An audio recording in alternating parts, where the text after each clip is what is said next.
Welcome back. This is Breezing Through, and I'm Emily. You may notice that my Christmas decorations are still up.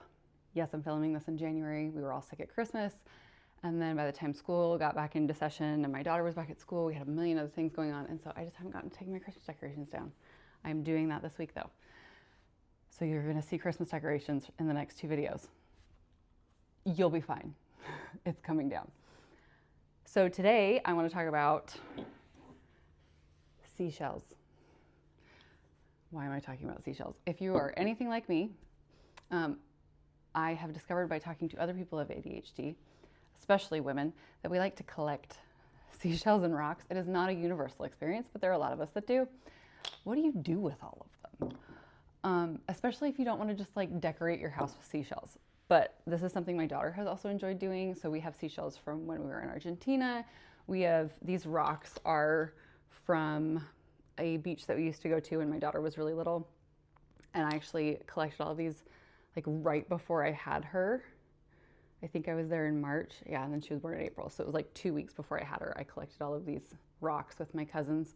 And then we just have seashells from different parts of the country and the world actually. And then I have huge, massive seashells that my grandparents found in other parts of the world. Anyway, so up until recently, they have just been sitting on my daughter's bathroom counter, which in hindsight was not a great plan, especially these rocks. They were in a glass jar, and until recently it was fine. And then I was in her bathroom and I realized that somebody dropped the jar, and my daughter admitted to it. It was like, I'm sorry, it was an accident. It's like, it's okay, I just should have known, because there are now holes in the jar, and where's the glass? Don't know where the glass went. Anyway, so I wanted to come up with a new way of displaying her seashells that made it safe for everybody, and we didn't have glass jars on her bathroom countertop anymore. So I'm going to show you what I'm gonna do. This is kind of just a fun little craft. It's just a way to move clutter out, create art that's unique to you and your home and your family, and just a fun thing to do. So let's get started.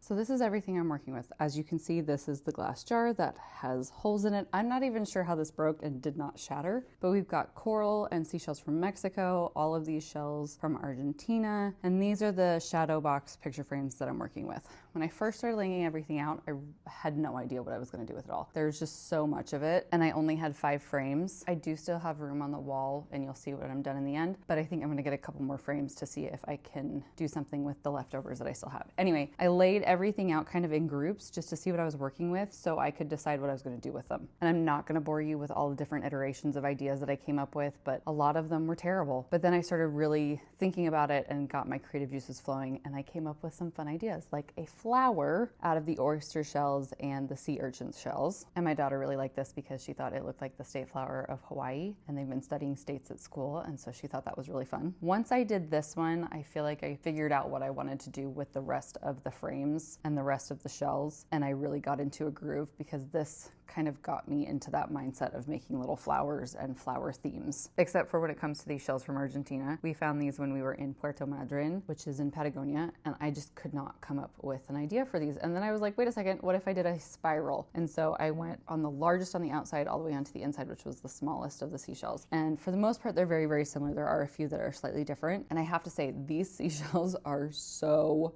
strong and durable. I dropped this piece of paper and all of the shells are still intact, which is amazing to me. So while I was designing these, I was not going to glue them down originally. I knew that it would be better if I sat and I played with them and I came up with the designs that I wanted, and then when I was ready, I went back and I hot glued them into place. But we'll get to that in a minute. I then moved on to these shells, and this is kind of a mix of shells from different places. The little tiny light pink ones are all from Mexico. The other ones are just from other beaches around the US. I think some of them are from Florida, some of them are from North and South Carolina. But I again went with kind of that flower theme and creating these little flower arrangements with the seashells. And I just thought it looked cool and it was fun. And it kind of goes with the flower theme that I have in my daughter's bathroom anyway, If you'll remember, I made that flower frame for her mirror last year. The rocks were definitely the hardest thing to come up with an idea for, and I just went back to going with the flower theme.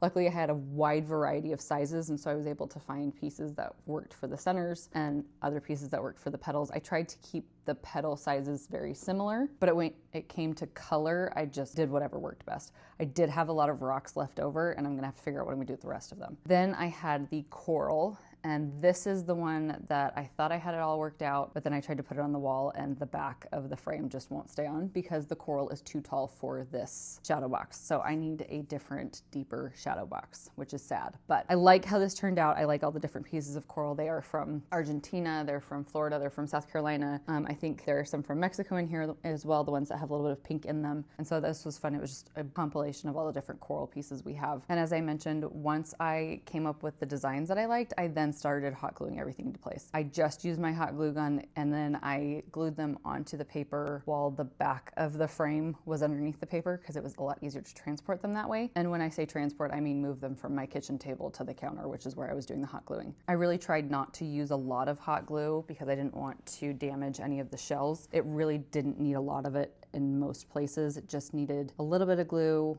right where it was going to make contact with the paper, and everything has stayed on really well. As I'm sure you can imagine, the picture with the rocks was by far the heaviest, and it made me really glad that I decided to just go with this flower motif instead of covering the whole piece of paper with rocks, which was my original plan. The spiral seashells was probably the hardest one to glue just because I felt like I was making it look wonky, but looking back on it now, it actually looks fine. My favorite by far is definitely the seashell flower motifs. I think that it just looks really fun, and it was the easiest to glue. Once everything was glued down and dried, I then made sure that I pulled off any excess glue that got stringy, and then I started putting them into the frames. I will say that some of these did not fit directly into the frames the way I wanted them to, and I tried taping the back onto the frames to make it sit better, but that did not work, and so I have to get different frames. I'm already going to get a few more frames anyway to utilize the rest of the seashells and the rocks that I have, but as long as the back goes in normally and you can put the clamps down like I am here, the picture frame is fine. However, I would strongly advise against trying to tape the back to the frame because that doesn't work and it's not going to stay up. Once I did have the 4 that were going to work, I then hung them in my daughter's bathroom, and as you can see as I'm hanging them, I did leave space between the bottom 2 and the toilet, which is what's directly below where I'm hanging these,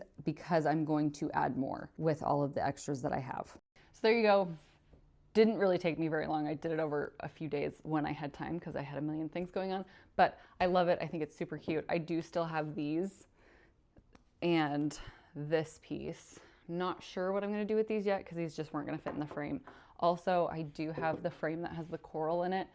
It is not deep enough and it's just not going to go on the wall.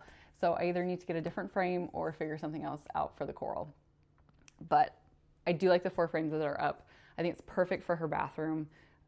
The picture that was on that wall was just a Disney castle, and she really wasn't attached to it, and it didn't really go with a specific theme in her bathroom, and so I feel like the seashells work really well, and it's cute and fun, and she can look at them and see the fun designs. So hopefully that gives you some ideas, and you can do something like that in your own home so they're not just, sitting in a container somewhere.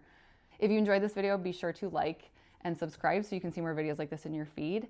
Thanks for watching. I will see you next time.